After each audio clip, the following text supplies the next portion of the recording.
పరం శాంతి. సంచిత కర్మలంటే అర్థం ఏమిటి? సంచిత కర్మలంటే మనం అనేక జన్మల్లో చేసిన అన్ని కర్మల యొక్క రికార్డు మన కారణ శరీరంలో నిలువై ఉంటాయి. అంటే మనం ఎప్పుడైతే ఆ కర్మ ఫలాన్ని అనుభవించడానికి అనువైన కాలం, సమయం, వాతావరణం సిద్ధమవుతాయో అప్పుడు ఆ కర్మ ఫలితాన్ని ఇస్తుంది. అది మంచి అయినా చెడైనా. మంచి సమయం అయితే మనకు మంచి ఫలితాలుగా వస్తుంది, మనం ముందుకు సాగుతాం. చెడు కాలం అయితే మన పాత చెడు కర్మల ఫలాలు ఎదురవుతాయి. ఈ సంచిత కర్మ అనేది ఒక్క జన్మలోనే ఫలితం ఇవ్వదు. కొందరికి వందల జన్మల తర్వాత ఫలితంగా వస్తుంది, కొందరికి ఎన్నో జన్మల తర్వాత ఫలిస్తుంది. ఉదాహరణకి ఈ లోకంలో ఉన్న అత్యంత ధనవంతులైన వ్యక్తులు, వాళ్ళకి అంత పెద్ద సంపద ఎక్కడి నుండి వచ్చింది? అది వారి అనేక జన్మల మంచి కర్మల ఫలితమే.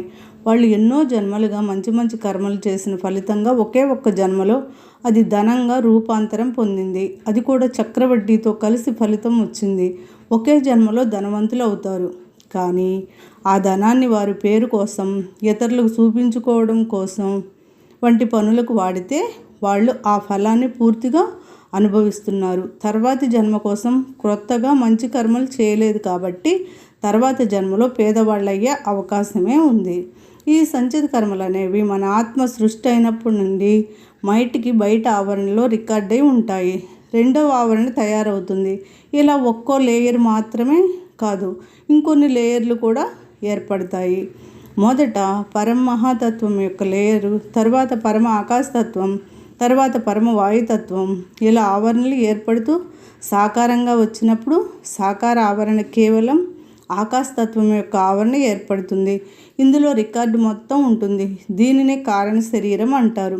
ఇందులో ఏమేమి రికార్డ్ అవుతాయంటే మనం మనసులో ఆలోచించినది, మాట్లాడినది, మనం మనసా వాచ కర్మణ చేసిన ప్రతి కర్మ అన్ని ఆత్మకు ఎలుబడి లేయర్లో మొత్తం రికార్డ్ అవుతాయి.